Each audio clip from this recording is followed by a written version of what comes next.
नमस्कार, मैं हूं कशफी शमायल। सहारा के इस डिजिटल प्लेटफॉर्म पर आप सभी का स्वागत है। राजस्थान के चुनावी संग्राम में ऑल इंडिया मजलिसे इत्तेहादुल मुस्लिमीन यानी कि एमएम के चीफ असदुद्दीन ओवैसी अपनी सियासी पतंग से राजनीतिक पेंच लड़ाते हुए नजर आने वाले हैं। उन्होंने राजस्थान के रण में कूदने का खुला ऐलान कर दिया है। सवाल यह है कि उनकी पार्टी के चुनाव लड़ने से किसको कितना फायदा होगा और कौन इसका नुकसान उठाएगा। राजस्थान में चुनाव लड़ने का आधिकारिक ऐलान भले ही उन्होंने हैदराबाद से किया हो, लेकिन राजस्थान में उनका भ्रमण महीनों से चल रहा है। जयपुर से लेकर नवलगढ़ और फतेहपुर तक में वो अपनी जनसभाओं में भीड़ इकट्ठा करके अपनी ताकत दिखाने की कोशिश कर रहे हैं। मुसलमानों के मुद्दे भी वो जम करके उछाल रहे हैं। वो कहते हुए नजर आ रहे हैं कि जुनैद हो या नसीर, इंशाल्लाह मजलिस उनकी माली तौर से मदद करेगी और आपसे मैं वादा कर रहा हूँ कि हम उनके खानदानों के साथ थे और हमेशा रहेंगे।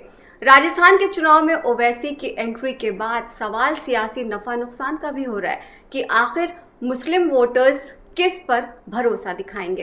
राजस्थान में करीब 40 ऐसी सीटें हैं जिन पर मुस्लिम वोटरों का अच्छा खासा असर है।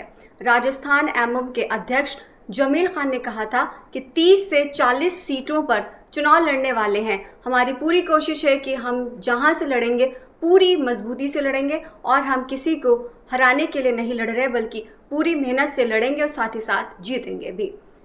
मेवात की कामा, किशनगढ़ बास की तिजारा, शेखावटी की सीकर, जयपुर की हवा महल, किशनपोल, आदर्श नगर, कोटा उत्तर और सवाई माधोपुर की सीटें भी शामिल हैं।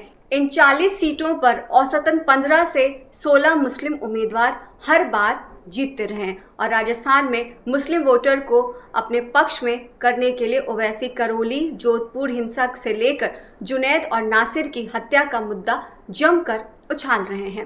राजस्थान की जिन 40 मुस्लिम प्रभावित सीटों पर ओवैसी का फोकस है, उनका मौजूदा समीकरण कांग्रेस के पक्ष में है। पिछले विधानसभा चुनाव में 29 सीटें कांग्रेस को मिली थी तो 7 सीटें बीजेपी के खाते में गई थीं और 4 सीटें अन्य को मिली थीं। आंकड़े साफ गवाही दे रहे हैं कि राजस्थान में मुस्लिम बहुल इलाकों में कांग्रेस को वोट जमकर मिला था और अब अगर मुस्लिम वोटर ने ओवैसी पर भरोसा दिखाया तो सीधा सीधा नुकसान कांग्रेस को होगा। हालांकि कांग्रेस एमएम की संभावित चुनौती को नकार रही है। वहीं राजस्थान कांग्रेस प्रवक्ता स्वर्णम चतुर्वेदी ने कहा है कि हमारा चुनाव में भारतीय जनता पार्टी के साथ मुकाबला है।